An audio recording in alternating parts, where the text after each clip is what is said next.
너무 작은 제약사들 말고 뭐 존슨앤존슨이라던가 뭐 암젠이라던가 우리나라로 치면은 삼성바이오로직스, 넘버 2는 어디냐라고 하면은 현대기아가 가장 또 전기차로 대중화를 할 수 있지 않을까 해서 장기적으로는 매력 있는 회사다라 보고 있어요.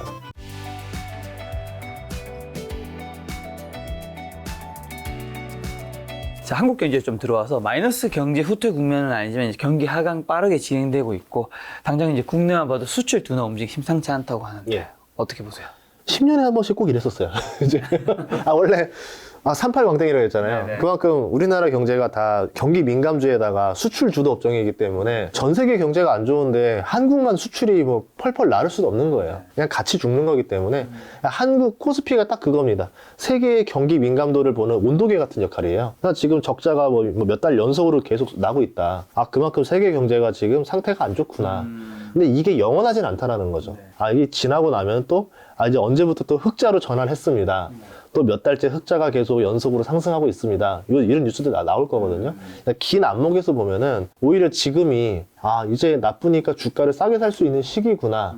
이런 미터 정도로 사용해야지 이거에 대해서 너무 막 걱정할 필요는 없다라 봐요. 뭐 여기서 갑자기 트리거가 더 터지고 막 이렇게 돼서 막 외환 보유고가 바닥나고 있습니다. 환율이 치솟고 있습니다. 이런 문제들까지 복합적으로 터지고 나면은 진짜 조심을 해야 되겠죠. 근데 아직은 이거 가지고는 뭐 나쁘다라고 말하기 좀 그래요. 자, 내수 경기도 좀 부정적인 건 마찬가지인데 내수 경기 좀 어떤 편이죠? 안 좋죠, 내수 경기도. 왜냐하면 아무래도 돈이 안 도니까 지금 자영업하는 사람들이 힘들다는 얘기를 제가 여기까지 오면서 2번 들었어요. 지나가다가도. 그게 장사하기가 너무 힘들다. 어떻게 보면은 내수 경기라는 것도 금리가 저렴해야 자영업하는 사람들 거의 다 빚내서 많이 하거든요. 이자 부담에다가 본인들 뭐 주택 산 것들도 있을 거고 다 이런 부담인데, 이제 뭐 금리 오르고 뭐 오를 때서 인플레도 벌어져가지고 사방에서 돈 쓸 건 다 늘어났어요. 재료비 부담 늘어나고, 이제 그렇다고 가격 올리기도 쉽지 않고. 최저시급 내년에 또 올라가잖아요. 거기다가 뭐 자녀들 뭐 가족들 생활비도 더 많이 늘어났을 거고, 그 비용은 계속 늘어나는 상태에서. 제가 듣기로 편의점 이제 점장님 되신 분들이 차나 이제 점포 하는데 돈을 얼마 매덕 정도 들어가잖아요. 근데 버는 거는 이제 그냥 직장인 분들 이제 한 달 월급이 비슷하다고 하는 거예요. 그렇죠. 그럼 사실 근데 거기 또 목돈이 들어가 있는 거잖아요. 차라리 그걸 안 하고 본인이 일하는 게 비슷하다라는. 실제 본인이 거기서 아르바이트생 외에 본인도 일도 하는데도. 사장님이 항상 하는 말이 나 직원 하고 싶다 해요. 이렇게까지 머리 쓰고 고민하고 이제 견뎌내면서 간신히 돈을 버는 구조, 버티는 구조인데 적자를 보면서 하는 사람도 있습니다. 더 죽을 맛인 거죠. 이제 이런 상황이라서 내수 자체도 좋지 않아요. 그러니까 우리나라 자체는 수출 기업들이 돈을 좀 벌어오면서 낙수 효과가 좀 나와야 돼요. 그렇죠. 그리고 내수랑 직결로 되는 게 건설이에요. 그러니까 뭐 사람들이 뭐 건설 쪽에 대해서 싫어하시는 분들 많지만 제가 보는 관점에서 보면은 건설 쪽에서 발주가 많이 나와야지만 거기 관련된 노동자들이 정말 많습니다. 뭐 지금은 외국인 노동자도 많이 껴서 옛날만치는 그렇지 않겠지만 뭐 일용직들도 정말 많고 기술자들도 많이 있고 하청업체도 너무 많이 있고 뭐 거기에 관련돼서 음식을 파는 데들도 있고, 대표적으로 보시면 내수 경제가 지금 펄펄 살아있는 데가 하나 있어요. 평택 고덕. 거기는 지금 식당들 장사도 엄청 잘 되고요. 원룸 월세가 막 계속 올라가고 있고 짓는 족족 월세가 다 나가요. 거기는 내수가 그들만의 내수가 돌고 있는 거죠. 이제 그 평택 반도체 공장들이 계속 삼성 반도체 공장에 들어가 있기 때문에. 그런 것처럼 건설 경기라는 게 집값이 너무 많이 올라가서 우리가 막 좀 부담스러워하는 그 자체가 문제인 거지. 건설 경기가 다 죽어버리는 거는 결국은 돌고 돌아서 나에게도 피해가 온다라는 거죠. 한국의 지금 가계부채는 어느 정도의 위험한 수준인가요? 위험한 수준이죠. 아무래도 이 가계부채에서 포함되지 않은 것 중에 하나가 전세 이런 것들도 들어가 있는데, 되게 애매한 게 전세가 이자가 없는 부채냐 아니냐라고 봤을 때 그게 아니거든요. 뭐 우리 치면 내주는 사람 입장에서는 일종의 이자를 내지 않는 채권이라고 하겠지만 결국 이게 역전세난이 벌어졌을 때는 내가 상당 부분은 갚아나가야 되는 상환 부채가 돼버리면서 이자는 없지만 이게 결국은 집주인들한테도 다가오는 수준. 지금 가장 위험한 건 그거라 봐요. 예를 들어 전세 가격이 1,000만 원만 떨어져도 우리 입장에서는 뭐 어쩌라고 이렇게 돼요. 그리고 전세를 들어가는 세입자 입장에서는 1,000만 원이라 하더라도 대출을 900만 원까지 받을 수 있으니까 실제로 부담이 덜한 편인데, 집주인은 1,000만 원을 생돈으로 다 돌려줘야 돼요. 근데 이 1,000만 원이 없을 수도 있어요. 그렇죠. 왜냐면 지금 내가 먹고 살기도 빠듯한데 전세금이 내려갔다고 만기 됐다고 전화 오는데 이거 어떻게 돌려주지? 근데 뭐 3천 내려갔다 그러면은 아찔한 거죠. 그렇죠. 다른 부채들과 완전히 다르죠. 이거는 원금을 갚아줘야 되는 부채이기 때문에. 근데 그게 2년마다 상환을 해줘야 되는 거고, 원래는 재작년만 해도 전세 2년 살고 나면 2년 더 살게 하는 2+2법이 나와서 집주인들이 되게 막 그것 때문에 싫어했었거든요.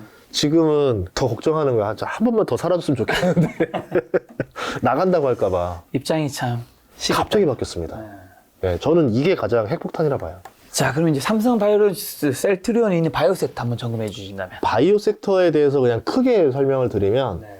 주가들이 잘 안 빠졌어요. 네, 미국도 그래요. 네, 이 바이오 쪽이 나름대로 묘미가 있는 것 중에 하나가 경기 민감과 상관이 없어요. 그래서 경기 민감주에 투자하시는 분들이 바이오를 일정 부분 투자하는 게 포트폴리오상 되게 좋아요. 그러면 경기가 빠졌는데 여기 안 빠지면서 오히려 바이오는 주가가 올라가기도 하거든요.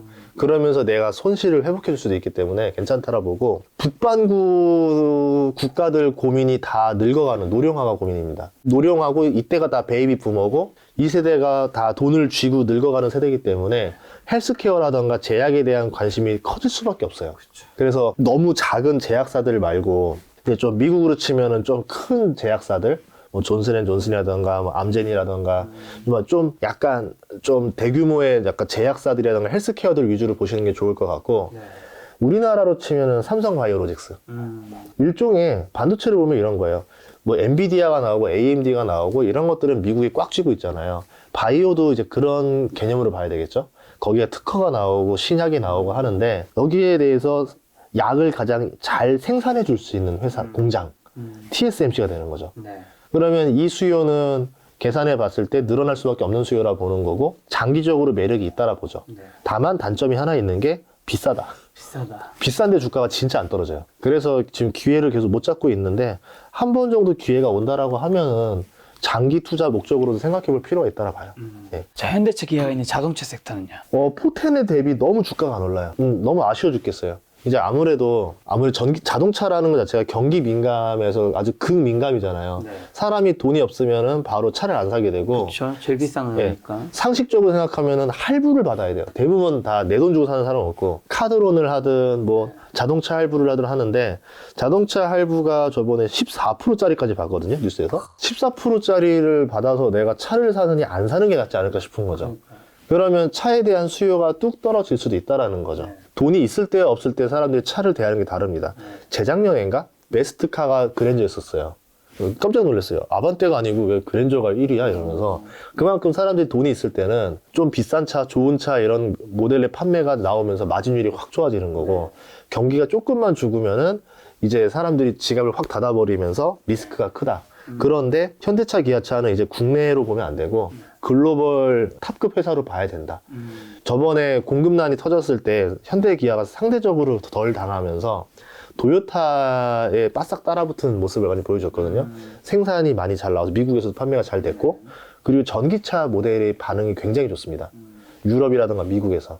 그래서 테슬라라든가 이런 게 뭐 미국에서 많이 꽉 잡고 있지만, 그래도 그 다음 넘버 2는 어디냐라고 하면은 현대, 기아가 가장 또 전기차로 대중화를 할 수 있지 않을까 해서 장기적으로는 매력 있는 회사다라고 보고 있어요.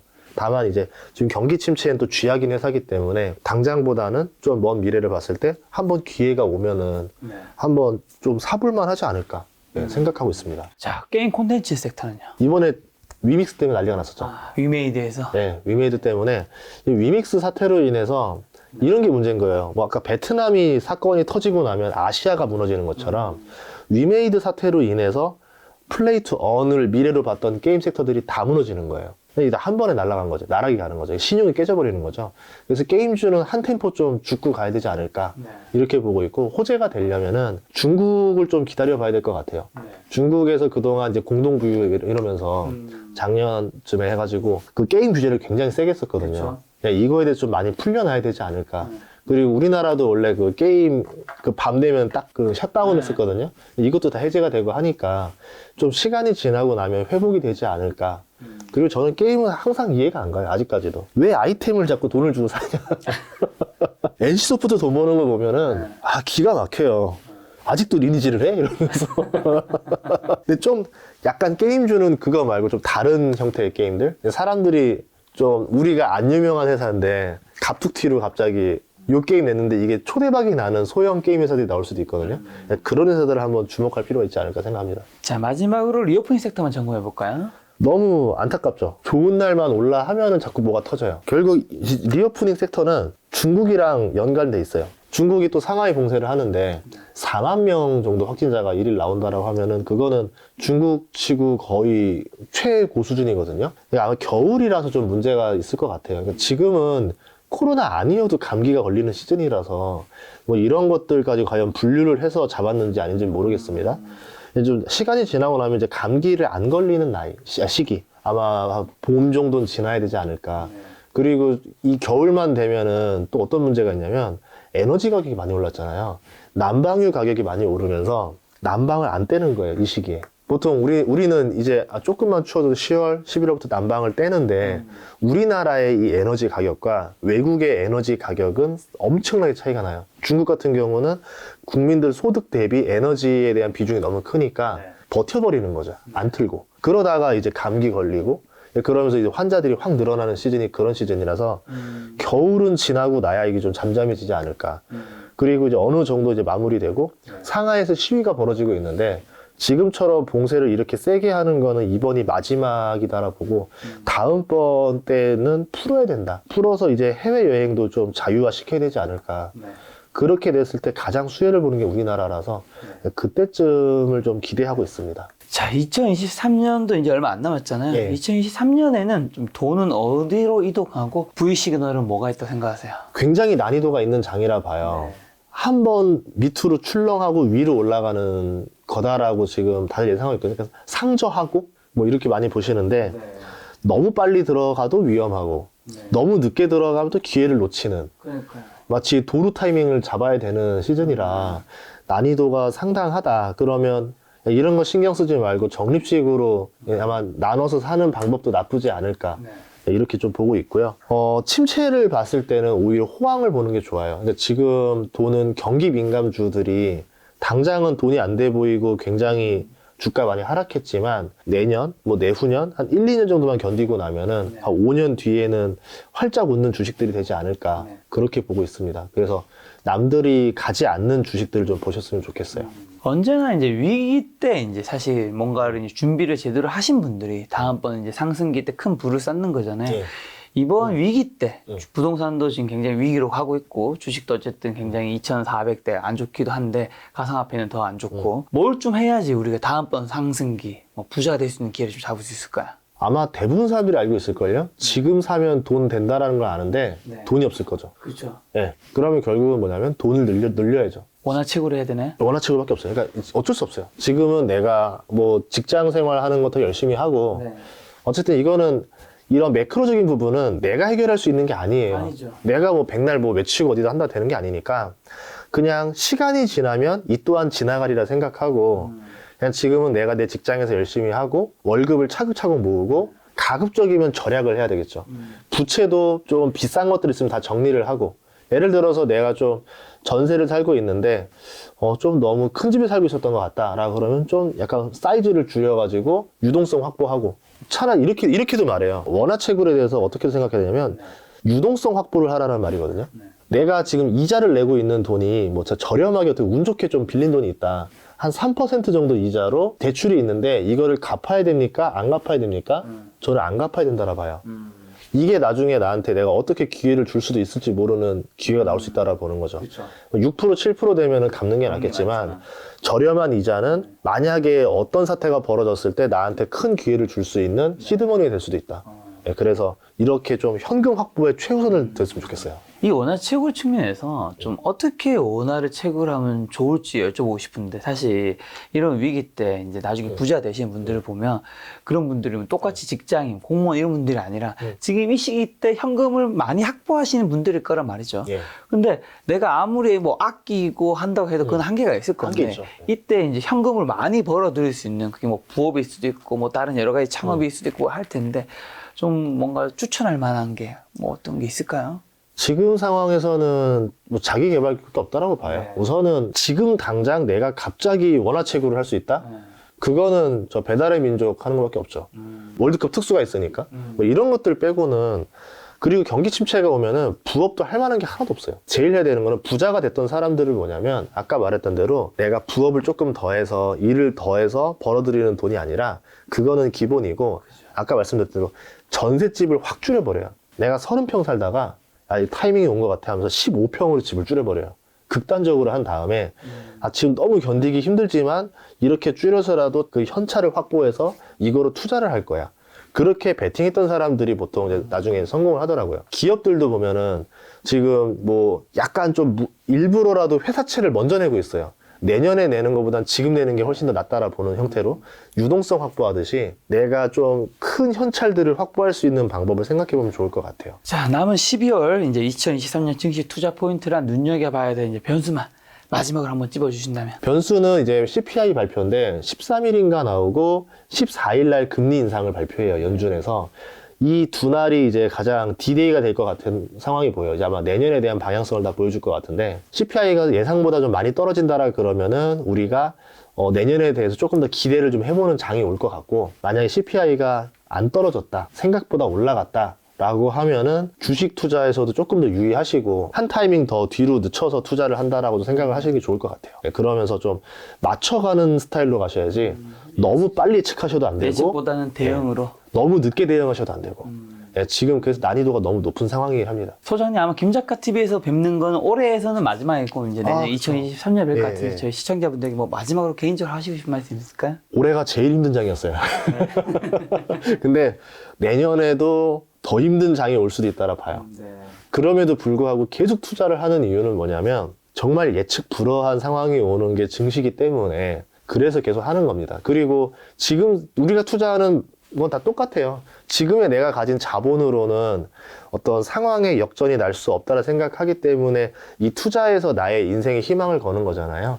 그러니까 힘들어도 힘들지 않아도 잘 조절을 해야지 시장을 완전히 떠나지는 않았으면 좋겠어요. 오히려 이게 나중에 여러분을 더 강하게 만드는 계기가 되지 않을까 생각을 합니다. 네, 소장님과는 2023년 또 신년에 또 뵙도록 하겠습니다. 오늘 만나는 손님은 전인구 소장님이었습니다. 지금까지 여러분 소중한 시간을 함께 해주셔서 정말 감사합니다. 오늘도 김 작가였습니다. 고생 많으셨습니다. 고맙습니다.